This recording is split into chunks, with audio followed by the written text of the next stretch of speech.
Hello, and welcome to another episode of the Why Do I Do It podcast, the podcast where we talk to professional performers about their worst, weirdest, and most embarrassing gigs. We've got a podcast first this week because we have got fantastic comedian Christian Russell Pollock joining us as a guest host. Christian, hello. Hello, mate. How are you? Very good, thank you. How are you? Good. I'm all right. Thank you for having me. Oh, you're welcome. Thank you for coming on. No worries, mate. No worries. Regulars of the comedy club will know Christian as the MC of our comedy club in Torquay. We've had a great time today, haven't we? Our guest this week has been Nick Helm. It's been absolutely amazing. It was so fun. It's great fun. He touches on some fantastic stories, but there is some very fruity language in this episode. We've got some stories titled Corporate Gig Cunts. Life's too short, mate, and he goes really into depth, a really interesting and hilarious story about how he found his time when he performed it live at the Apollo. I definitely think that was my favourite. But yeah, what was your highlight out of all of it, Christian? I think I could just sit and listen to Nick Helm talk about bad gigs forever. He's just, I'm a big Nick Helm fan. I love him, and I think his whole, it sort of fits into his stick, you know, or shtick, as they say. Is it stick or shtick? I like shtick. Who knows?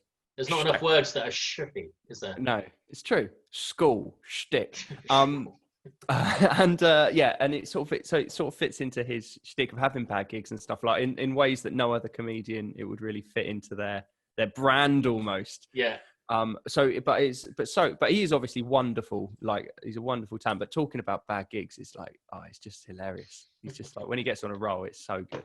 Yes. Yeah, and I definitely felt that on this one as well. It just seemed to flow. And I can't give it away first, but there is a highlight. There is a highlight at the end of this podcast. So keep listening, find out exactly what's happened for the very first time ever. It's a very exciting episode. But for now, sit back and enjoy as you listen to Nick Helm, Christian Russell Pollock, and me. Hello, Nick Helm. Hello. Hello. Thank you for joining us. How are you? I'm very well, thank you. I've just realised, hang on a minute, I'm not going through my speakers. Can you hear me all right? Yeah, I can hear you okay. Well. Yeah, good. Right, brilliant. Good. Thank you. So you've had a good day so far. We were just chatting before. How I see on social media and stuff, you've been hitting the gym and stuff lately. How's that going? It's good, yeah. Yeah?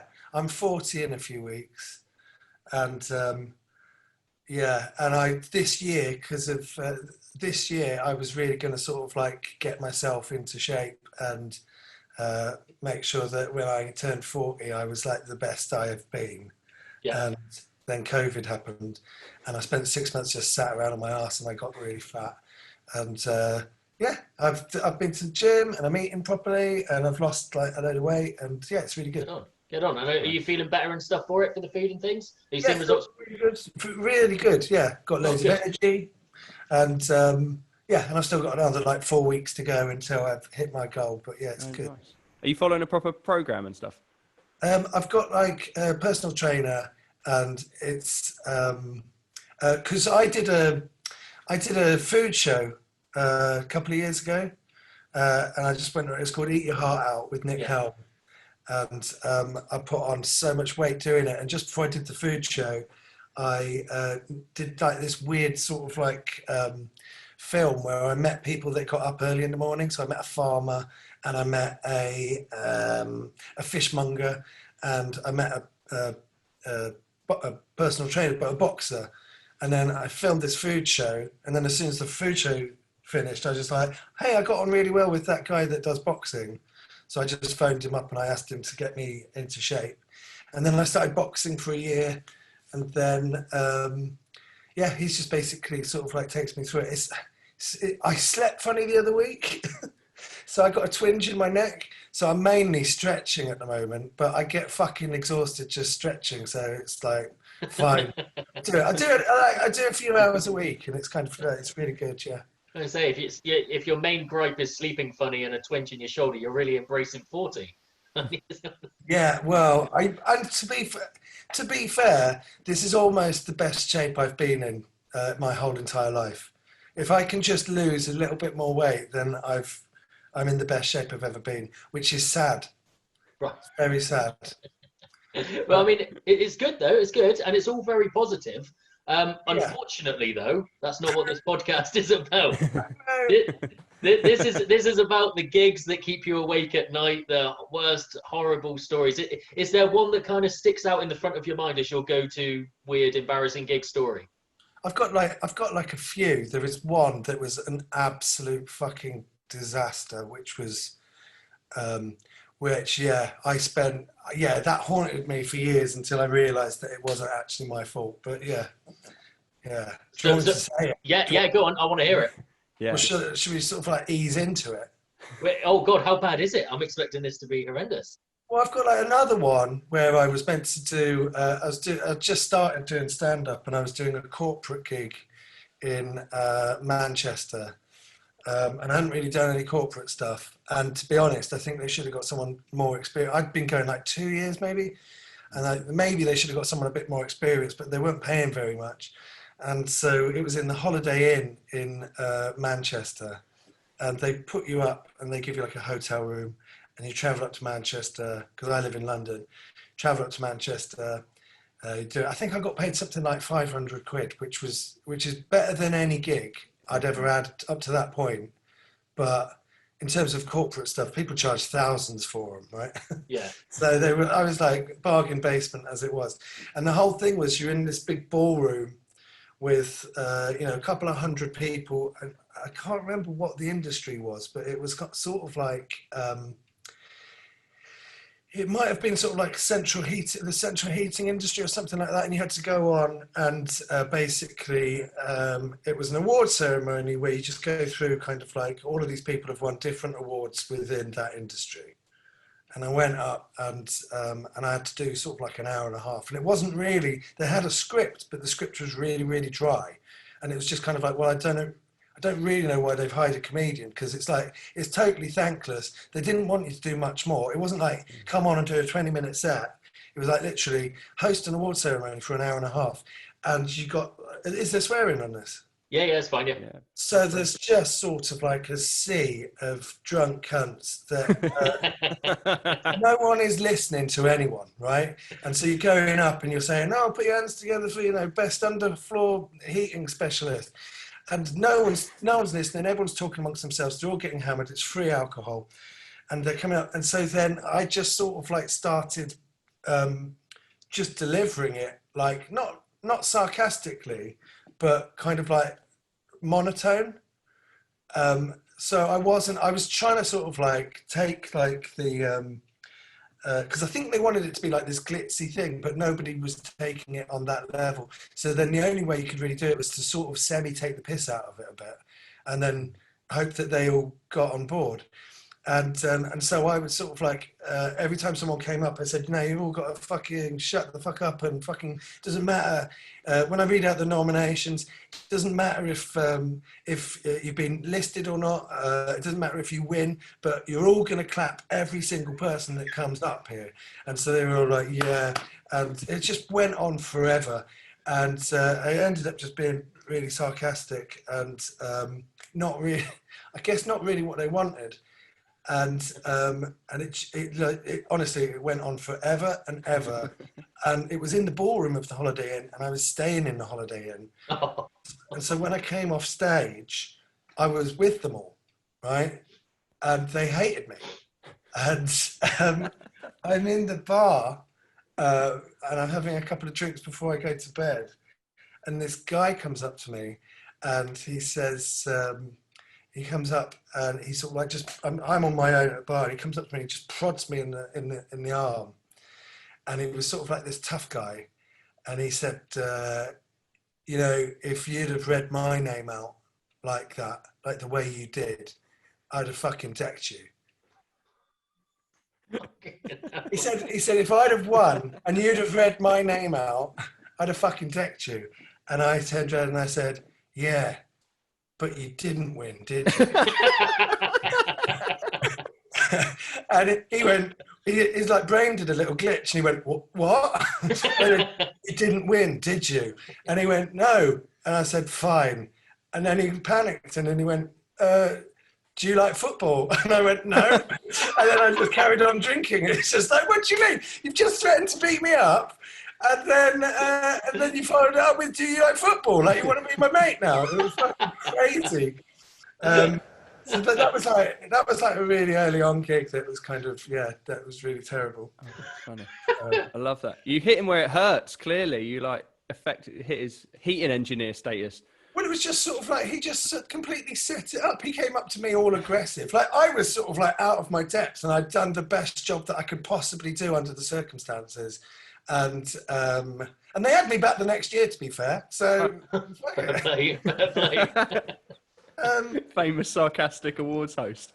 No, but then I think the next year I was just sort of like, come on, everybody, keep clapping. And they were just like, oh, he's the clapping guy. Yeah, that's right. So that was one. And but the one, I mean, I've had lots of bad gigs. I was sort of like average about 50-50 sometimes, because people don't get me. I did like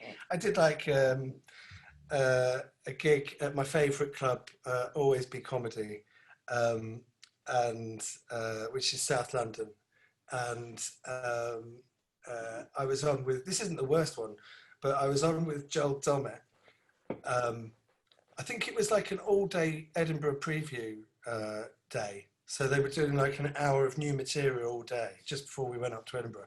And the way my shows come together is that I will write some one-liners over here, and then I'll write some stories over here, and I'll write some songs over here, and then I'll work out how to put it all together. And then it will take me like the first few days, maybe 5 days in Edinburgh, to sort of, for the show to click. And then it's like, there you go. And then it's award nominated, right? So it's like, it's shit up until the point of no return. And then all of a sudden it sort of like pulls together.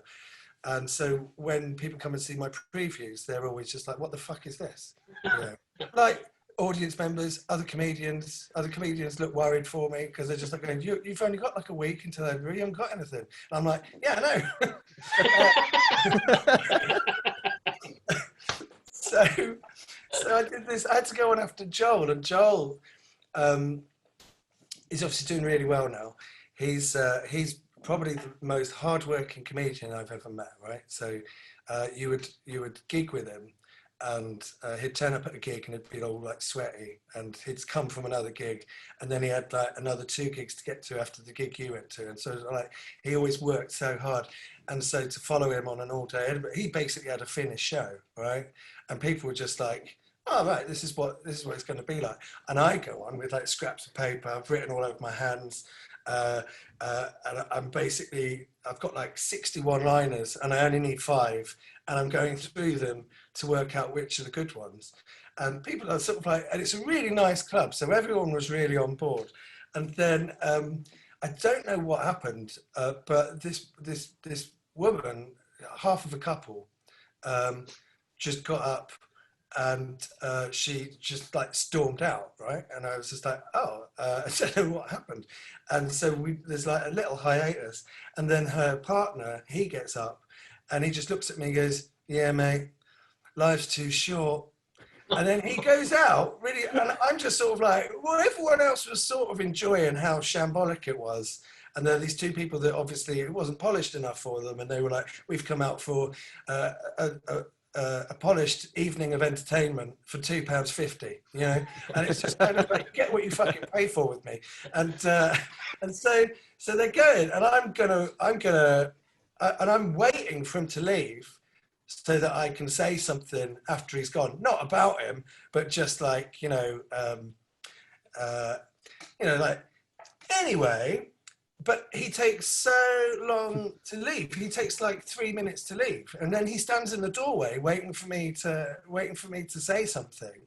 And I think he thinks that I'm going to like lay into him, and I'm just like, if anyone comes to see me, they don't like it, I'd rather they leave. If you need a piss, go for a piss. I'm not going to take the piss out of you. Do you know what I mean? So it's just like, I appreciate what it's like to be an audience member.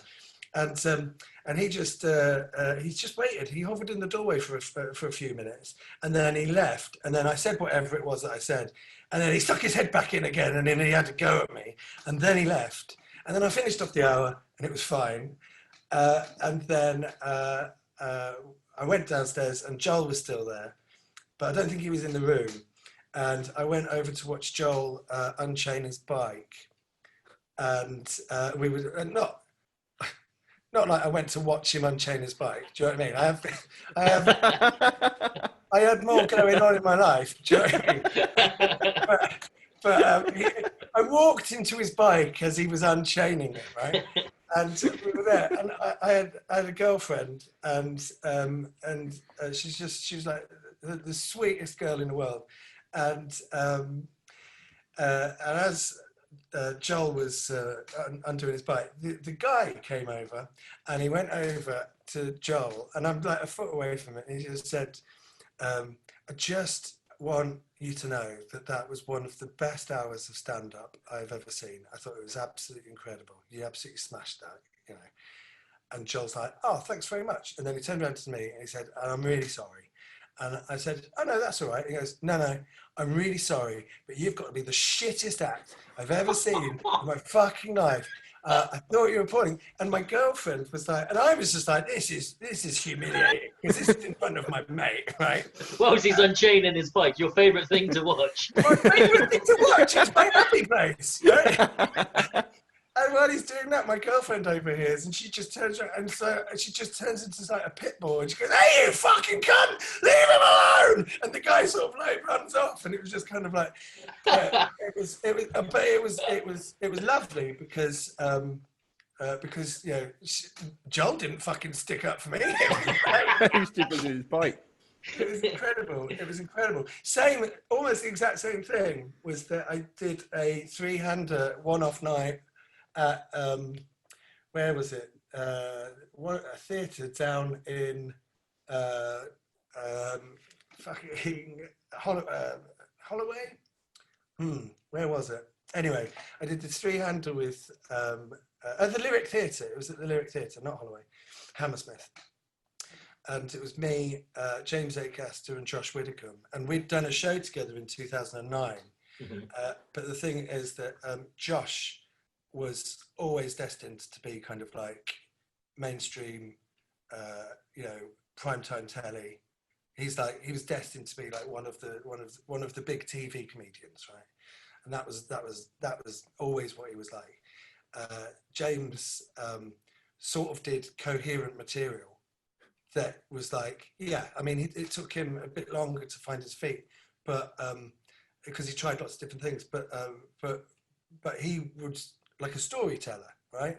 And if you go into the Lyric Theatre, then you go, yeah, sure, this makes sense as stories. I, you know, do lots of audience participation. I say cunt all the time. I'm shambolic, right? I come on and I do a terrible show, and that's my act, right? And people in the fucking theatre, it was just fucking silence, right? They absolutely fucking hate. They loved James, they loved Josh, they hated me, right? And it's just like, fine, I can deal with that. That's how gigs go sometimes. And I come off, and my girlfriend was there. Her parents had come to see me for maybe the first time, and we're sort of like stood in the lobby, and it's all really awkward. And again, this guy just came up to me right in front of my girlfriend's parents and just said, "You've got to be the shittest act. You've got to be the shittest act I've ever seen. It was absolutely terrible. You should be ashamed of yourself. You should be ashamed of yourself." And I was just like, okay, because it was a Sunday night and it was on at 6 o'clock in the evening, right? And I said, okay, well, you know, it's like, did you enjoy the other two? And he went, yes. And I said, yeah, they're good, aren't they? And he goes, yes. I said, well, you got something out of your night, didn't you? And he goes, but you should be ashamed of yourself. And I said, well, look, it's 7:30 right now. You can go home and do something else. It's not a waste of an evening. And he was like, I don't think he wasn't prepared for me to be like rational and actually fine about it. It's just like, it's your fucking opinion, mate. If you didn't like me, that's fine. But you're now shouting at me in a lobby in front of my girlfriend's parents. This is fucking humiliating. And so he left. And then I was absolutely sort of like soul destroyed by that. And then me, my girlfriend, and her parents went out and just had a very quiet, awkward dinner. You just think, fuck me. I've just thought of another fucking one. You know, what is it with? I've seen your show, and there's like many of your shows and stuff, and there's nothing about it that would cause me to get so angry about that, and it's almost like these people have planned a script in their head of what they're going to say and what you're going to say, and they'll come back with this. And I just don't understand the anger. I don't understand going up to someone and telling them, right? Or going home and tweeting about. I don't understand it. I think people, it's weird though. It's weird. You can go and see a bad play and still have an enjoyable night and still get something out of it. And you can critique it and talk about it in terms of why the play wasn't great. But when it's comedy, people take that really fucking personally. And you get that on TV as well. If you do a drama, you can get away with a mediocre drama because there are other things. You might just be looking at the costumes, you know, but there's things to get out of a drama that even if it's not like 100% successful, but if it's not funny, then that offends people, right? And that's why people are so sort of like, if you don't like Mrs. Brown's Boys, then fucking hell, you know, the fights to be had, you know? Yeah. So it's really, it's really weird. But so one of the other ones, which was the one that I was which was the one I was building up to, but I've just remembered Live at the Apollo. But Well, talk to me about Live at the Apollo. well, that's the big one. That was like an absolute fucking. That was like a masterpiece. Like well, I don't know if I can tell you all the details because anyway. Yeah, you can. You definitely. I can't. I've got into trouble for talking about it on Joel Dommett's podcast. In fact. Like, well, no one listens to this one, mate. You'll be fine. Yeah. Do we need lawyers? So no, right. I won't tell you the exact details, right? But I will give you 95% of the story, right? Okay.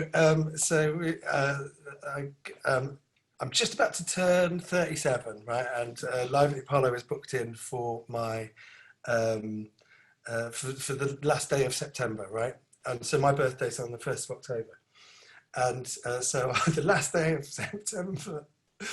I'm doing Live at the Apollo, and it was really stressful because I was on sort of like a tour where I was testing out the material that I was going to do on Live at the Apollo. And I talked to my mate who's a TV producer, and I said, what should I do? And we were like, well, you sort of, because it's like Live at the Apollo, you sort of, for my act, it's not just going to be kind of like 20 minutes of observational material. I sort of like have to introduce people into what I do. I'd done bits of telly, like Russell Howard's show, and I did a thing for Frankie Boyle. So I'd done bits of TV up till then. But this was sort of like the most mainstream kind of like, it wasn't BBC 3, it wasn't Channel 4, it was like BBC 2, right? So it's like, well, so you need to do sort of like an introductory thing. It's like, okay, right. So I worked on it, and I went touring around the country, and I did sort of worked out a way to sort of like introduce people to my act, and I used some sort of like some slightly older material that did that, and then some new stuff, and I mixed it all together. But my whole thing is, right, you put together a show within 15 minutes, so it's got like a beginning, a middle, and an end, and you know, it feels like it's a standalone thing. So I go to do. In that week that I'm meant to be doing Live at the Apollo, I'm also meant to be filming for a TV show, and I say I can do Monday and Tuesday, Thursday and Friday, but I can't do Wednesday because that's Live at the Apollo, and they're like, yeah, that should be fine. They've got like weeks to schedule it. Then it gets to sort of like nearer the time, and it's kind of like, okay, right. So what we're doing, they say we want you to do Tuesday and Wednesday, and I'm like, well, I can't do Wednesday. I'm doing Live at the Apollo on Wednesday. And I'm like, well, we want you to do Tuesday and Wednesday, but it'll just be Wednesday morning. And I'm like, okay, so what time do I wrap on the Wednesday morning? They say, well, you know, it'll be like lunchtime, you know, midday lunchtime. I said, well, what is it? Is it midday or lunchtime? They said, well, it won't be any later than like 1 o'clock, 1-ish. It's like, well, what do you mean 1-ish? And they say 1:32. You go, well, what do you mean? Is it 2 or is it 1:30? And then they keep coming back, and eventually they say, right, well, because it's out of London, the filming, and they say, right, well, you'll wrap about 6, and what they'll do is they'll put you on the back of a motorbike, and then they'll ride you to the Apollo, and then you can do your set. And then I'm just like, I'm not doing that, right? And then that job went away, right? So then I didn't have to worry about that, but I'd spent like 3 weeks just stressing about this thing that I had coming up. So then the Apollo came up. On the Monday, I did a new material night where I tested out the set, and my producer friend came along and he said, oh, don't do that set. And I'd been testing it out for like 2 months. So I changed the set at the last minute to something else that I was slightly less familiar with, right? Because my friend sort of like all good friends do, destroy your confidence, right? He ruined me, right? And I was like, oh, fuck, I've got to go on and do like the Apollo. So I put together the bits that I wanted to do. Anyway, so there's a long night. It starts at about 7 o'clock in the evening. And the call time was like 3 o'clock in the afternoon. So there's no way I could have done the filming anyway, right? So the call time is there. And on the first show, you've got, I think it was Stuart Francis, Jason Byrne, and Romesh Ranganathan, right? Romesh is a friend, and Romesh was comparing. Their thing goes fine. And everyone's coming off going, oh, that was hard. That was a hard gig. That was a hard gig. And then on the next set is me, which starts probably about 9 o'clock, and the audience are tired, right? And that starts about 9 o'clock. Russell Kane's comparing, and he can fill time, right? Like, he talked a lot. And then Roisin was on before me, and then I was on last, right? And so Russell Kane's done a bit, and then Roisin comes out. And when Roisin comes out, she gets up on stage. She does, and it's like stars in your eyes, right? So everyone's really stressed, right? So it's like stars in your eyes, and Roisin comes out, and it's like stars in your eyes. So there's all this smoke, and there's like lights and everything. You come out, Roisin comes out, and while she's doing her opening act, her opening material, the floor manager, she doesn't notice, but the floor manager is creeping onto the stage really, really, really slowly. It's a huge stage, and he's creeping on the stage from like stage right, just really slowly towards her, right? And then eventually gets like a foot away from her, and he goes, I'm terribly sorry. And she goes, fucking hell, what? He scares the shit out of her on stage, right? And she goes, what's wrong? What's wrong? And he says, well, one of the cameras is broken, right? So we're going to have to redo everything. It's just like, what do you mean one of the cameras is broken? One of the cameras is broken. He goes, yeah, one of the cameras is broken. So they take her off stage, they redo all of her makeup, and then she has a take 2, right, where she comes back out again. And I think she trips on her shoe at some point. So she's having kind of like a bit of a nightmare. And someone in the audience goes, come on, Roisin, you can do it. And then she has an absolute fucking smasher, right, where like everyone is 1,000% on board, right? They've broken the fourth wall. They've talked to the audience. Russell Kane has come out and explained that sometimes, you know, gigs can go badly, and we're just watching that now. And then she goes out, she does her actual set, and it's like absolutely amazing, right? Then I go out and I do like one of my one-liners to absolute silence, right? And I go, oh, come on, what's your fucking problem, right? And they're like, who's this disgusting, arrogant man that's come out with his mediocre one-liners expecting us? I mean, we liked her, right? She's a proper hero. She's like a woman of the people. But who's this fucking prick? And I'm in character. I'm acting like a prick. And then people start sort of like heckling me, and then all of a sudden people start getting up and leaving, right? And I'm just like, right, and I'm just doing the act as if it's, because I've done telly, so I'm doing the act as if it's going well, right? And if you watch it back, it looks like it was the best gig of, well, my eyes are dead, like all the dreams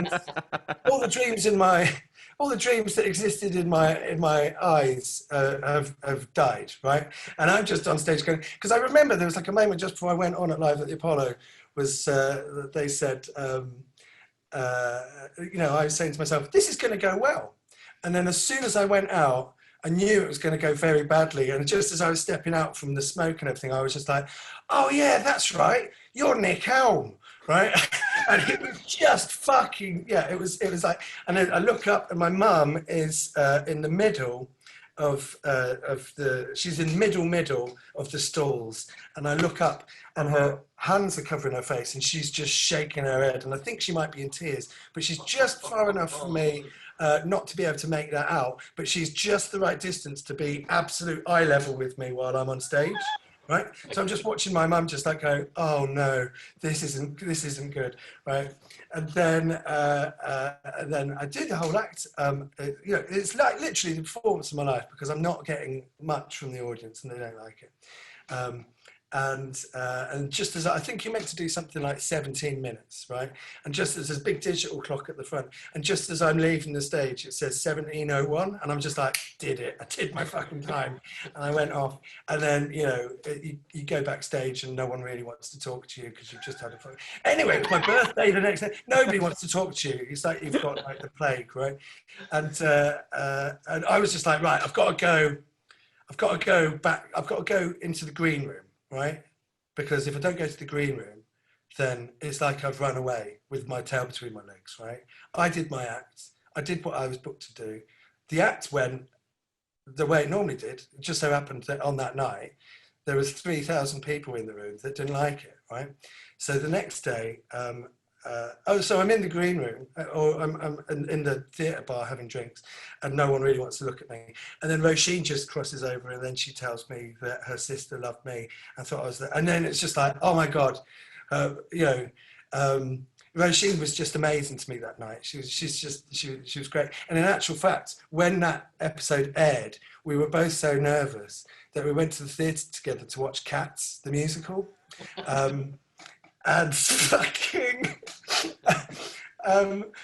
this is sort of like off topic. The next day after Live at Apollo, it was my birthday dinner, and again, we all just sat around the table, fucking feeling absolutely pathetic. It was just awkward. We just went out and we sat in silence on my birthday, and it was just like, it didn't go that bad. Leave it, Gene. Do you know what I mean? Let's just never talk about it ever again. Let's never talk about it ever again. The Sun wrote an article about that the next day, saying that 1,000 people had left the Hammersmith, had walked out while I was on stage. 1,000 people, right? Right? And it's a 3,000 capacity, and I was just like, well, I normally split the room in half, so that's a win. Right? It's difficult enough to imagine what 1,000 people look like, but it's when there's 1,000 people leaving a theatre because you're on stage, you just think, I don't know whether to cry or be really proud of myself. I don't know what I've done. And so then I did sort of like some material about it, and it was like, I said, the Sun wrote a story about me saying 1,000 people left while I was on stage. Do you know how embarrassing that is? My mum and dad were in. Well, they were at first. So I wrote a routine about it, and it was kind of like, it was a terrible gig. But I just got to say that everyone at Live at the Apollo treated me great, and they were all lovely. So that's nothing. It was no reflection on the show or them or anything like that, because I've made this mistake in other podcasts. No reflection on them. It was just a personal fucking terrible thing. Anyway, so I got tickets. Beverly Knight, who's this amazing singer. She was in The Bodyguard that I took my mum to see for Mother's Day, right? And I was just like, God, this is going to be 2 hours of our lives we won't get back. And Beverly Knight comes out, she starts singing, and she's got the most amazing voice I've ever heard, like to the point where The Bodyguard play was fairly shit, but standing ovations all around because she was just absolutely incredible. She just elevated it to this like stupendous height that it didn't really, deserve. She was just absolutely incredible. So it turned out that she was going to take on a part in the musical Cats, right? She was going to sing Memories, right? And I hate the musical Cats, right? This is before the film came out, which I have cool to hate Cats, which I've also seen. But I hate the musical Cats. I'm allergic to cats, so it doesn't help. Right? But I just hated it. But I loved Beverly Knight, so I was like, oh, right, well, I think me and Roisin had gone to see something else, Gypsy with Imelda Staunton, and so it was my turn to buy, right? And it was the night of Live at the Apollo was coming out, and so we decided we'll hide in a theatre. And Roisin's always late, and I was at the theatre, and I picked up the tickets. We were in the stalls, and I was waiting for Roisin, and she just messaged me like 10 minutes before the show starts and said, I'm locked in my flat. I don't know if I'm going to make it. And I'm like, what? And she goes, get me a white wine just in case. And I'm like, all right. And I'm on row C. And we're meant to be on row C. And we go into it's at the London Palladium, and I go into the London Palladium. I buy 2 glasses of wine. Now my hands are full. I've got my ticket here, and I'm going further and further towards the front where row C is, right? But it's all right, I'm not at the front, it's row C. Get further, but the way that the staging is of Cats is they've got like, it's set in kind of like with rubbish cans everywhere, right? Yeah. And it's all overflowing and spilling into the audience. So what they've done is they've taken out the front 2 rows, right? So row C is the front row. And I turn up and now I'm going to sit on my own with 2 glasses of wine on the front row of Cats, a musical I hate. There's a family sat in the aisle, and I say, oh, excuse me. And they look at me and they go, oh, uncle. And I'm like, oh, fuck. And I've got to sit next to this fucking family like an alcoholic with 2 wines to the fucking front row of Cats. And just as the lights went down, Roisin appeared, and I was just like, you fucking cunt.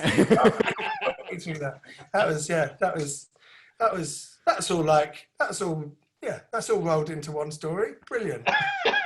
That was amazing. Fantastic. I mean, there's a lot to go through here, and I've really loved it. But what we do now at the end is we give you a collective score out of 15, and sure.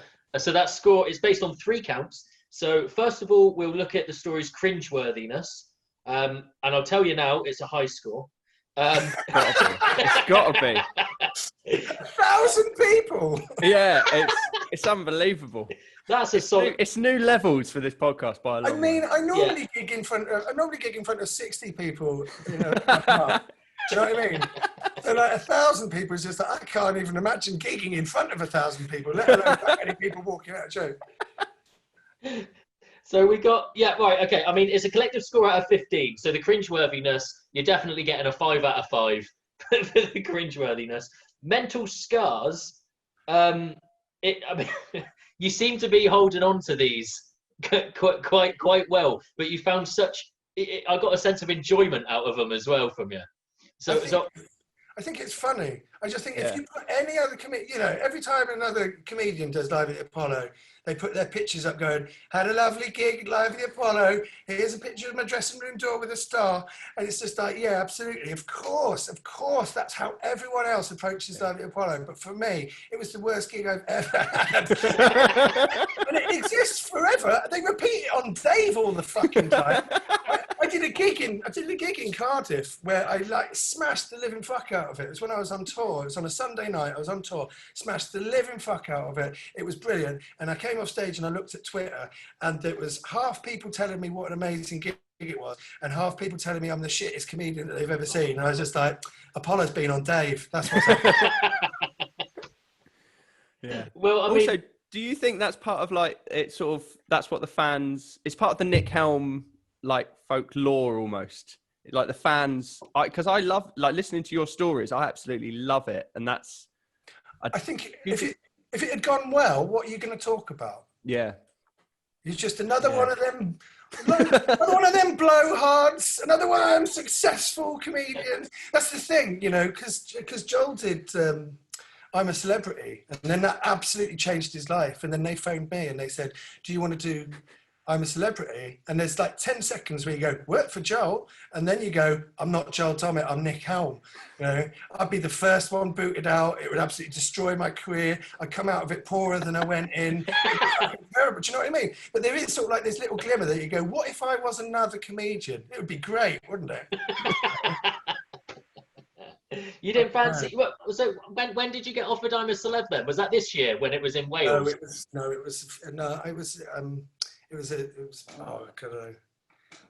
I've been offered it twice, and I just think I am not the act for that. Joel is permanently happy, right? On an almost psychotic level, right? He's like the happiest, smiliest man in the world, and he was a runner-up. He came second, I think. And you go, yeah, absolutely. Because the moment he wakes up in the morning, he's smiling. The general public love him. He's brilliant. With me, fuck that. I'd just be absolutely miserable in there. I'd be miserable. People would hate me. You know, and the worst thing is you don't know how badly it's going. You know, Yeah. At least on Big Brother, you can hear people booing over the fucking. You know. It's just like you're going to have to get a 26-hour flight to realise how much people think you're a cunt. Do you know what I mean? Oh, I want to see you on I'm a Celeb. I do. I think you'd be great on I it. do. So hilarious. we're coming back to the mental scars. Yeah. I mean, it's a low score for mental scars, but we scored high on cringeworthiness. So it's a 2 out of 5 for mental scars. And the final one is how it's changed you as a person. And you're the best qualified person to say that. So out of all those stories, how do you feel out of 5 they've changed you as a person? Or have they? What, those bad gigs? Yeah. Oh, I certainly gig less. COVID's been brilliant for me because I haven't had to leave the house and put up with all the booing I get in the streets. So that hasn't changed me as a person. Yeah, I guess so. It's kind of like, yeah, I guess I'm more comfortable with what my act is, knowing that, 3,000 people don't like it, but 60 people do like it. I know what I sort of know what my, I guess, I don't know, because I think that there is an audience for it. I don't know. But I don't want to say I know what my limitations are.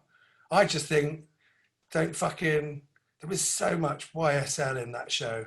You know what I mean? There was just all fucking freshly pressed sort of like short sleeve shirts and stuff. And it was just like, this isn't my audience. This isn't it. And you're on stage and you realise that as you're doing it and you go, yeah, this is terrible.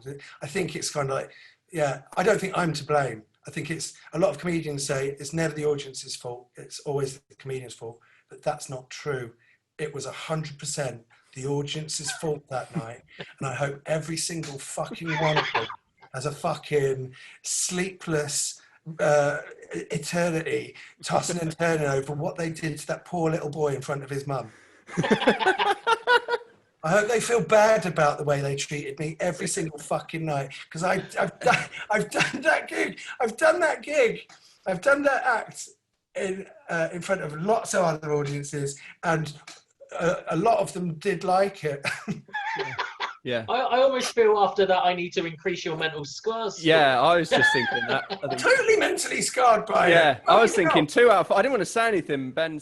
Oh no, let's 2 out of 5 is, yeah. But also, I tell you, it's the performance of a fucking lifetime, because it looks like it's going fine. Yeah. Absolutely wasted on them. Fucking. But yeah, I think it made your fans love you even more.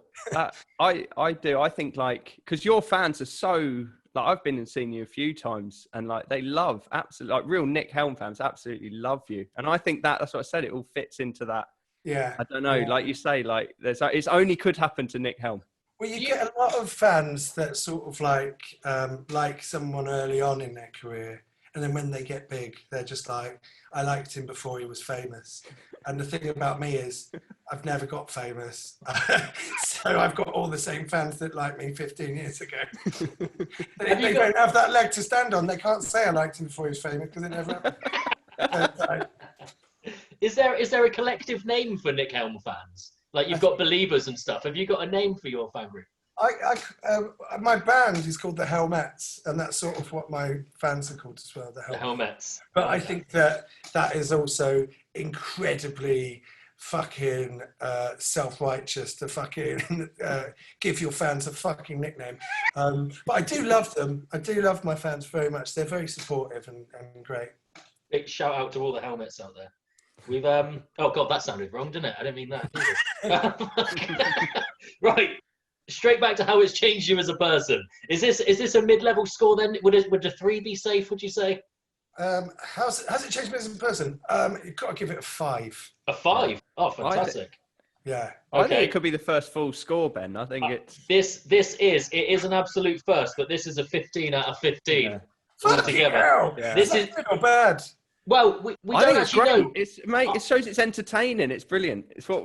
Exactly. I've loved it. This has been hilarious. And a 15 out of 15, it puts you, because we have got a Top Gear style leaderboard. So you are bang on top there now. Fucking hell. I hope I win. I hope that fucking Apollo gig pays off at Torquay. Oh, We'll have to brilliant. sort out a trophy, Ben. Yeah, we will. This is great. So just before we go, is there anything you want to plug? How can your fans find you? And well, your fans will know how to find you. The helmets know where you are. But like, how can people reach you? How do people reach me? The helmets, you know, like. Oh, sorry. Not the helmets. Right, just such, you know, the helmets. The helmets. Yeah, good. Right, okay, good. Yeah, I don't call my fan. Look at all them fucking helmets out there. I treat my fans good. Well, I forgot. I do a weekly radio show / podcast with my friend Nathaniel Metcalf called Nick and Nat's Fan Club, and you can find that on iTunes, or you can listen to it live every Friday, 12 till 2 on Fubar Radio. And I'm also midway through my never-ending third studio album, so that'll get released at some point soon. Brilliant. Lovely. Soon-ish, in the next 3 years. Well, I look forward to hearing it when it comes out anyway. Thanks very much. But lovely. But thank you for doing this, Nick. And yeah, thank you very much. Have a lovely day. It's been amazing. Thanks, Nick. Cheers, mate. Cheers. Bye. Am I